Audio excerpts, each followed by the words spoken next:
ठीक है जी। लेक्सिकोलॉजी को अगर आप जॉर्ज यूल की जो बुक है उसमें से अगर आप स्टडी करेंगे तो ज़्यादा अच्छा रहेगा, इसके लिए मैं आपको वो रिकमेंड करता हूँ, जॉर्ज यूल की the study of language. Even if you had this book, please share in the group. Yes, I do have a soft copy. I can share with them if they are willing to read that. Okay okay, please share in the group. So lexicology is the study of words, and whereas many readers will be new the study of sounds or some word segments। अब हमने word segments की बात कर ली, ठीक है, जो पिछले हमने चैप्टर में डिस्कशन की है मॉर्फोलॉजी में। हमने साउंड्स के पैटर्न को डिस्कशन कर ली जो हमने फोनेटिक्स में डिस्कस किया। Most of us feel that we are very familiar with words. Indeed, when we think of language, we tend to think about words. We often ask, what's the word for a stamp collector? Or say, I just can't think of the right word, as we have already seen. Words are only one of the strands in language, a strand that has in the past been given too much attention, and a strand that, because of our familiarity with it, we have often failed to study as rigorously and as objectively as other aspects of language।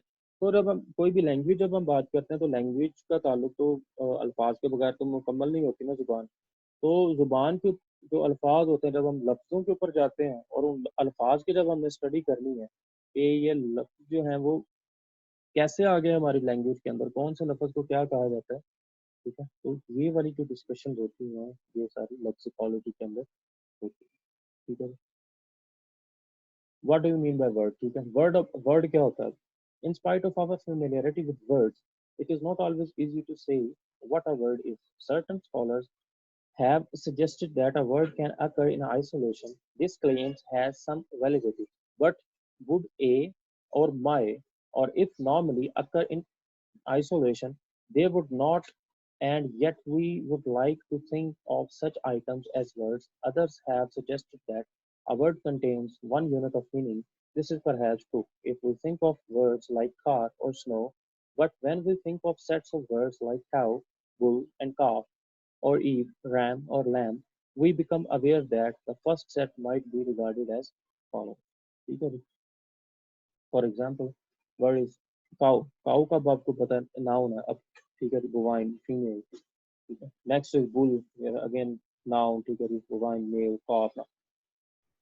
तो अब word है क्या, basically हम इस चीज पर discussion कर रहे हैं, ठीक है। अब नाउन तो कह देते हैं, ठीक है, नाउन, वर्ब, एडवर्ब, एडजेक्टिव, ये पता क्या है वर्ड, ये अल्फाज हैं लैंग्वेज के अंदर। लेकिन अब जब ग्रामर की हवाले से या हम कोई टेक्निकलिटीज ऑफ लैंग्वेज की बात करते हैं ना, तो हमने हर वर्ड के लिए एक नाम रखा हुआ है, ठीक है। अम्ब्रेला टर्म आप इसे कह लें, ठीक है।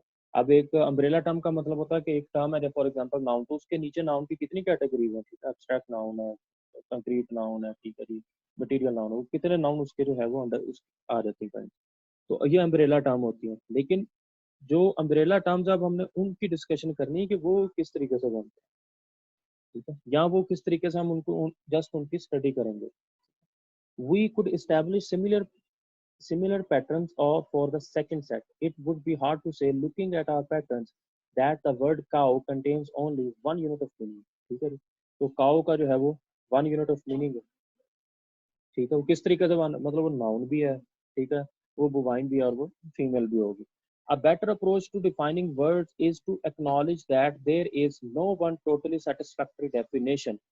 ठीक है, वर्ड्स को जब हम डिफाइन करने की कोशिश करते हैं तो हमें इस चीज को जहन में रखना है कि there is no one totally satisfactory definition, but that we can isolate four of the most frequent implied meanings of words: the orthographic word, the morphological word, the lexical word, and the semantic word। ठीक है जी। Orthographic word आता है सबसे पहले, कौन सा, जो in the form of writing जो है हमारे सामने आता है, ठीक है। फिर उसके बाद मॉर्फोलॉजिकल वर्ड, जो हमने भी इससे पहले ब्रांच डिस्कस की है जिसमें हम सारे एफिक्सेशन की डिस्कशन की है। देन उसके बाद lexical word and the semantic word, ठीक है।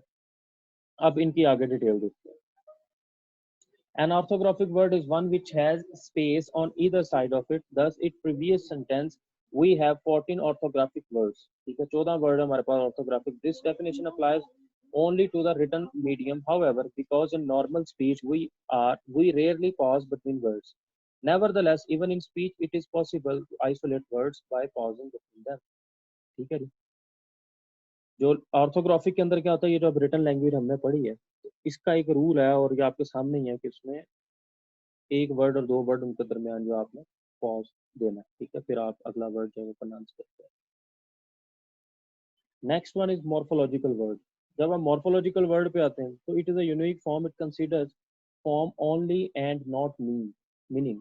ठीक है जी, ये सिर्फ फॉर्म के लिहाज से हम डिस्कस कर रहे हैं, मीनिंग के ऊपर नहीं बुझा रहे। जिस तरह बॉल है for example is one morphological word even though it can refer to both bouncing object and a dance.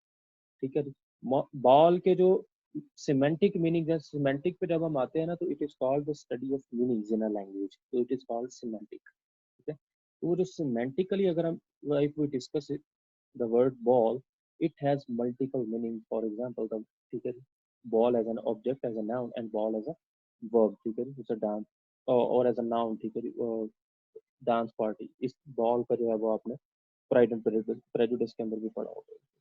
इसी तरीके से वर्ड बैंक है, BANK, बैंक। ठीक है, so bank has multiple meanings but at the level of morphological word, ठीक है, तो हम उसको जस्ट रिटन लैंग्वेज के तौर पे या हम उसको मीनिंग के साथ नहीं डिक्लेयर कर रहे। ऑर्थोग्राफिक के अंदर हमने देखा है कि हमने पॉजेस देने हैं, ठीक है, वर्ड्स के दरमियान। मॉर्फोलॉजिकल में हम देख रहे हैं कि हमने सिर्फ उसके जो है वो फिजिकल एस्पेक्ट्स देख रहे हैं, उसके not there semantic aspects. Ball and balls would be two morphological words because they are not identical in form. ठीक है, लेकिन ball and balls, ठीक है, ये आइडेंटिकली दोनों से डिफरेंट हो गए तो फिर हम कहेंगे कि ये दो मॉर्फोलॉजिकल डिफरेंट यूनिट्स हैं। ठीक है, समझ आ गई ना, क्योंकि ये आइडेंटिकली चेंज चेंज है। ठीक है, BALL एंड BALLS, एस का एडिशन हो गया साथ, तो वो मॉर्फोलॉजिकली जो है वो चेंज हो गया। अब लेक्सिकल वर्ड पे आ रही हूँ। A lexical word comprehends the various form of items which are closely related to meanings. For example, chair and chairs are two morphological words, but one lexical word similarly take, takes, taking.